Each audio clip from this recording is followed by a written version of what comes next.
Hoy vamos a hacer una breve reseña de lo que fue el cáncer de mama a lo largo de los tiempos, a lo largo de la humanidad. El cáncer de mama no es una enfermedad reciente, es una enfermedad muy descripta muy antiguamente. Ya hay figura en papiros egipcios, 1600 años antes de Cristo, casos, personas que habían sido tratadas, 8 casos de tumores mamarios, que ellos no los llamaban tumores en esa época, eran formaciones sanguíneas y frías, y que se trataban con elementos de cauterización. Y por supuesto ninguna de esas pacientes se curó y por lo tanto concluyen que la enfermedad no es curable, por lo menos con esos métodos. Después empieza una historia de medicinas naturales, con tés de lo que se les ocurra, plantas, extractos vegetales, estiércol de animales, obviamente con resultados muy malos. Leónidas de Alejandría fue el primero que practicó una mastectomía en la historia, también antes de Cristo. Hubo también una historia con una princesa persa que ordenó a un esclavo de ella sacarle la mama porque estaba enferma. Pero bueno, la historia de la cirugía de la mama empieza a desarrollarse en los siglos XV, XVI, en las escuelas francesas e inglesas, donde empiezan a desarrollarse técnicas, pero entonces imagínense que eso no se hacía con anestesia, así que lo que debe haber sido todo ese periodo.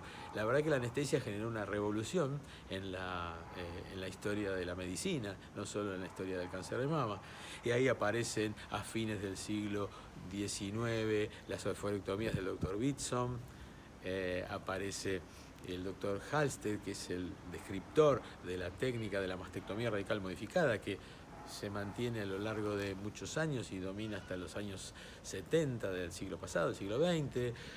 Más o menos eso es contemporáneo con la radioterapia, un poquito antes de la radioterapia, la quimioterapia y la hormonoterapia para esos años. La enfermedad era una sola enfermedad, no se decía a los pacientes, se ocultaba la información y no había ninguna detección temprana.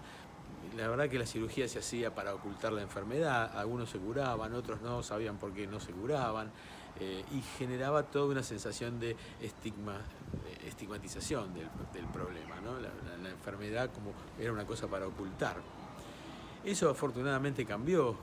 Hoy los avances médicos han sido enormes, el crecimiento de las nuevas terapéuticas son exponenciales, y no solo las terapéuticas, sino que también diagnósticas y de conocimiento de la enfermedad. Hoy sabemos que hay muchas enfermedades, no es solo una enfermedad, el cáncer de mama, sino que es un grupo de enfermedades que lo único que tienen en común quizás es que nacieron en la mama. Y cada una tiene su tratamiento diferente. Entonces ya hoy podemos racionalizar un poco mejor esos recursos y quizás en muy poquito tiempo la cosa sea aún más personalizada con la introducción de la genómica y la genética. Las pacientes hoy saben el diagnóstico, lo afrontan, lo conocen. Eso los ayudó mucho a la detección precoz, a contribuir en la consulta precoz, que eso genera un gran cambio. Pero persiste el miedo. El miedo es uno de los grandes enemigos. El miedo a tener la enfermedad, el miedo a los tratamientos, eso puede generar un gran problema todavía. Y eso es lo que tenemos que tratar de vencer. Sacar ese miedo, saber que hoy en el mundo globalmente el 50% de las mujeres se cura, pero si pudiéramos hacer diagnóstico precoz, estas cifras subirían mucho más, 70, 80, 90% para las series con mamografías de alta calidad y detección precoz.